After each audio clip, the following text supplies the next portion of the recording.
ക്ഷേത്ര പൂരക്കളി അക്കാദമി കാസർഗോഡ് ജില്ലാ കമ്മിറ്റിയുടെ ആഭിമുഖ്യത്തിൽ ചന്തേര കെ സുകുമാരൻ പണിക്കരെ അനുസ്മരിച്ചു.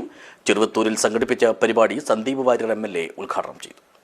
This news sponsored by Jyothi Institute of Medical Technology, Nithyananda Building, Kanhangad.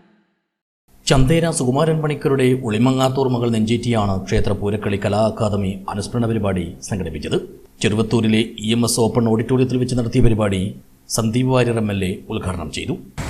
അതുകൊണ്ട് തന്നെ എന്താണ് പൂരക്കളി എന്ന് എനിക്ക് ഒരു പുതുമുഖത്തെ പോലെ പഠിച്ചെടുക്കേണ്ടി വന്നു. ഞാൻ എന്താണ് പൂരക്കളി എന്ന് മനസ്സിലാക്കാൻ വേണ്ടി ഇതുമായി ബന്ധപ്പെട്ട പ്രഗത്ഭരുമായിട്ടൊക്കെ സംസാരിച്ചു.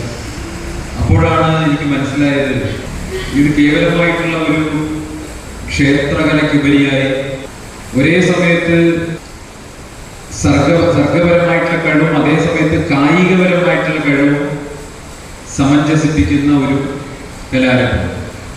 ഒരേ സമയത്ത് സംസ്കൃതത്തിലെ പാണ്ഡിത്യവും അതേ സമയത്ത് കളരിപ്പയറ്റിലെ ചൂടുകളും ആവശ്യമുള്ള കലാരൂപമാണ്.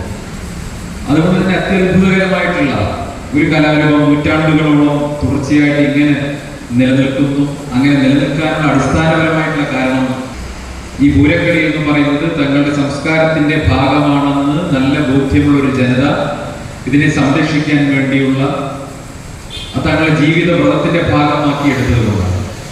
ചെറുവത്തൂർ പഞ്ചായത്ത് വൈസ് പ്രസിഡന്റ് മിനിമോൾ മുഖ്യാതിഥിയായി പങ്കെടുത്തു. ചടങ്ങിൽ പൂരക്കളി കലാ അക്കാദമി ജില്ലാ പ്രസിഡന്റ് പ്രദീപൻ തുരുത്തി അധ്യക്ഷനായി. അക്കാദമി സംസ്ഥാന പ്രസിഡന്റ് പിലാക്കൽ അശോകൻ ആദരകർമ്മവും ഉപഹാര സമർപ്പണവും നിർവഹിച്ചു. NP പ്രകാശൻ പണിക്കർ പിലിക്കോട്, മയ്യിച്ചപ്പി ഗോവിന്ദൻ, നാരായണൻ കാട്ടാമ്പള്ളി എന്നിവരാണ് ആദരവ് ഏറ്റുവാങ്ങിയത്. പൂരക്കളി കലാ അക്കാദമി ജില്ലാ സെക്രട്ടറി MB സുരേന്ദ്രൻ സ്വാഗതം പറഞ്ഞു. തുടർന്ന് PP രാഘവൻ പണിക്കർ തുരുത്തി, AK കുഞ്ഞിരാമൻ പണിക്കർ തൃക്കരിപ്പൂർ എന്നിവർ തമ്മിലുള്ള മറത്തുകളിയും നെല്ലിക്കത്തുരുത്തി ഘടകം നിലമംഗലത്ത് ഭഗവതിക്ഷേത്രം പൂരക്കളി സംഘത്തിന്റെ പൂരക്കളി പ്രദർശനവും ഉണ്ടായിരുന്നു. News bureau, Cheruvathur.